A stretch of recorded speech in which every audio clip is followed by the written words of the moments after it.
हवीर को विवाह पुलस्तर ऋषि से किया। गति का विवाह पुलह ऋषि से किया। क्रिया का विवाह क्रतु ऋषि से किया। ख्याति का विवाह भृगु ऋषि से हुआ। अरुणधति का विवाह वशिष्ठ जी से किया।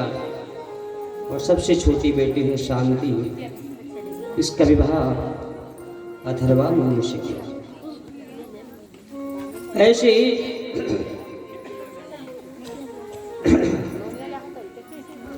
यह 9 कन्याओं का विवाह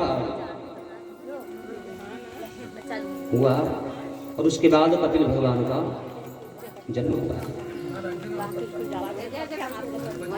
कपिल भगवान माँ देवहूति को सांख्य शास्त्र का उपदेश देते हैं। हमारे 6 शास्त्र हैं। 6 शास्त्रों में एक शास्त्र सांख्य शास्त्र, जिसे कपिल भगवान ने माँ देवहूति को सुनाया। और इस प्रकार माँ देवहूति का भी उद्धार हुआ। और कर्दम जी तो तप करने के लिए वन में चले गए हैं। उसके बाद जो पहली बेटी थी आकृति, जिसका विवाह रुचि प्रजापति से हुआ, इनके यहाँ एक पुत्र और एक कन्या हुई। पुत्र के रूप में स्वयं भगवान नारायण आए हैं यज्ञ के रूप में, और जो कन्या थी वह माँ लक्ष्मी इनके यहाँ कन्या बनकर के आई है दक्षिणा के रूप में। यज्ञ भगवान और दक्षिणा का विवाह हुआ और इनके विवाह के बाद 12 संतानें हुई हैं, यज्ञ भगवान और दक्षिणा। तोष, प्रतोष, संतोष, भद्र, शांति, इडस्वती, इदम, कवि, विभु, स्व, सुदेव और रोचन। ये 12 बेटे भगवान को यज्ञ भगवान और माँ दक्षिणा से हुए। आगे फिर जो 9 कन्याएं हैं, 9 कन्याओं का वंश वर्णन सुनाया है। लेकिन भाई 9 कन्याओं का वंश वर्णन इतना बड़ा है, शायद 8-9 दिन में कहा जाए तब कहीं थोड़ा बहुत होगा। लेकिन समस्या ये है, कथा केवल 7 दिन की ही है, तो विस्तार कर पाना तो बड़ा कठिन है। केवल नाम सुनाता मैं आपको चलूं।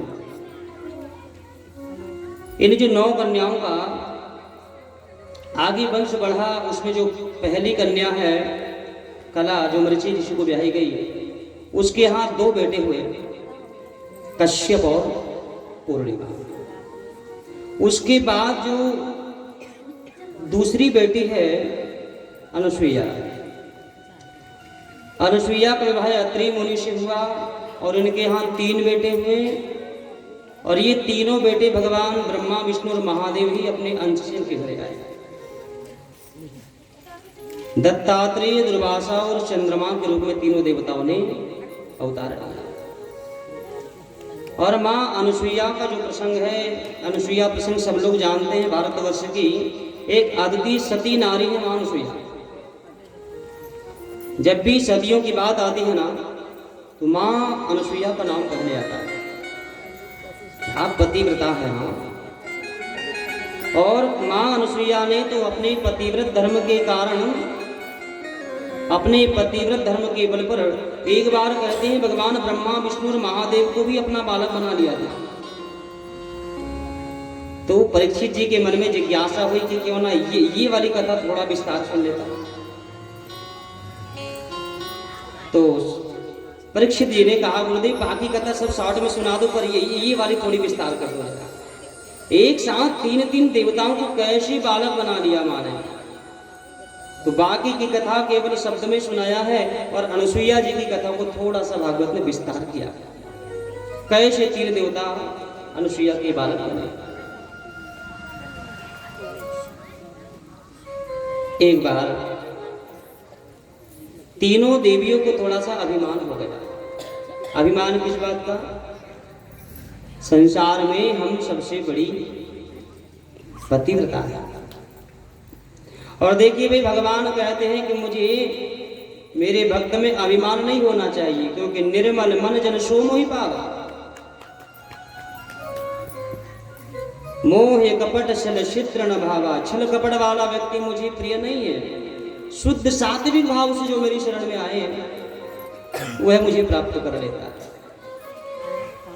तो भगवान नारायण ने सोचा भाई तीनों देवियों का थोड़ा अहंकार तोड़ना चाहिए, अभिमान मिटाना चाहिए। सो क्या करें? तो उस समय के प्रचार मंत्री थे नारद जी। नारद जी को ये काम दे दिया गया, भाई तुम्हें अभिमान तोड़ना है तीनों देवियों का। नारद जी ने कहा बाबा,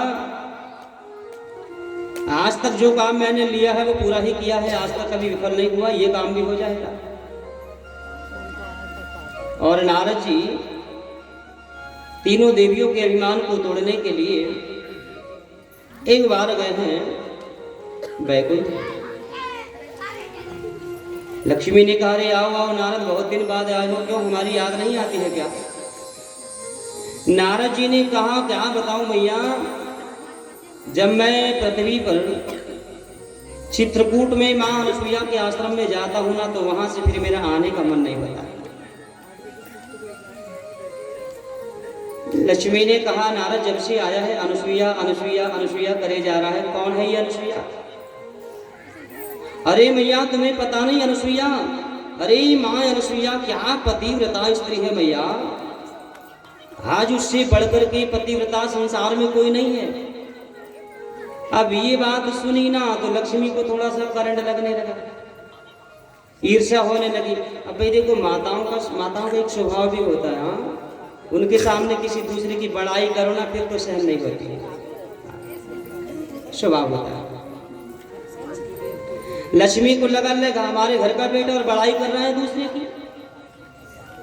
लक्ष्मी ने कहा, एक बात बता नारद, जब से आया है अनुसुईया अनुसुईया करे जा रहा है, ये अनुसुईया मुझसे भी ज्यादा पतिव्रता है क्या? नारद ने कहा कि मां सही सही बताऊं कि झूठ झूठ बताऊं? बोले सही सही बता। नारद जी ने मुस्कुराकर कह दिया, मैया मां अनुसुईया के आगे तो तुम चौथाई के बराबर भी नहीं हो। अब तो जो सुना ना गुब्बारे जैसा मुंह बोलने लगा मां लक्ष्मी का। मेरे सामने पराई स्त्री की बड़ाई कर रहा है और गुस्से में मैया का मुंह बोलने लगा। नारद जी को लगा भैया लगता है काम बन गया, तीर बिल्कुल निशाने पर बैठा है। और यही तो नारद जी चाह रहे थे ना। अच्छा तो मैया मैं चलूं कि? हाँ बोले निकल। इधर नारद जी के कैलाश की ओर चले, आओ लक्ष्मी जी बैठी है मुंह फुलाकर। अब भगवान नारायण आए, नारायण ने देखा तो लक्ष्मी गुस्से में बैठी है। नारायण ने कहा कि देवी क्या बात है, क्यों गुस्से में बैठी हो? अरे रेंदू जी तुम बात मत करो मुझसे। अरे बात क्या है बता तो जरा। बोले देखो जी एक बात ये बताओ, मैं ज्यादा पतिव्रता हूं या वो अनुसुईया? भगवान नारायण ने कहा मुझे क्या पता, वो ही ज्यादा होगी, तुम्हें करना क्या है इससे? अरे कोई भले कोई होगी ज्यादा, अब तो पति भी उसी की तरफदारी कर रहे हैं ना। तो लक्ष्मी ने कहा कि जाओ उसी के पास चल जाओ तुम भी। और मैया जिद करके बैठ गई। अब भगवान नारायण को लगा भाई गुस्से में बैठी, इसको मनाना तो चाहिए ना, नहीं तो शाम का भोजन नहीं मिलेगा। अब श्रीमती जी अगर गुस्से में बैठे भला तो शाम का भोजन कौन बनाएगा? तो भगवान को लगा कि भाई सारी सेवा बंद हो जाएगी, इसको मना लेना चाहिए। अरे लक्ष्मी मैं तो ऐसे ही कह रहा था, तू ज्यादा सती है।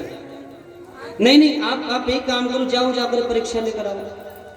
और हाँ ना, तो अगर मुझसे ज्यादा पतिव्रता होगी ना तो कैसे भी करके उसका पतिव्रत धर्म को तुम भंग कर देना। मन ही मन भगवान नारायण को लगा ले हम इतना कहाँ सामर्थ्य एक पतिव्रता स्त्री की परीक्षा ले लें। लेकिन पता है ना मानने वाली तो है नहीं, अगर नहीं जाऊंगा तो मुंह फुलाकर बैठी रहेगी। और आपको पता है शास्त्रों में 4 लोगों की हट बताई गई है। 4 लोग ऐसे होते हैं जिनकी हट बहुत खराब होती है। पहला बाल हट। बाल हट बड़ी खराब है। अगर बाजार में कोई खिलौना देख लेना तो बालक को इससे मतलब नहीं कितने का है, मुझे चाहिए और बस चाहिए। जिद करके बैठ जाता है, रोने लग जाता है, मुझे चाहिए तो चाहिए। तो बाल हट बड़ी खराब है। दूसरा राज हट, राजा की हट। राजा कोई हट कर ले तो वह काम करके ही रहेगा। तीसरी है संत हट। संत एक बार जो हट कर ले ना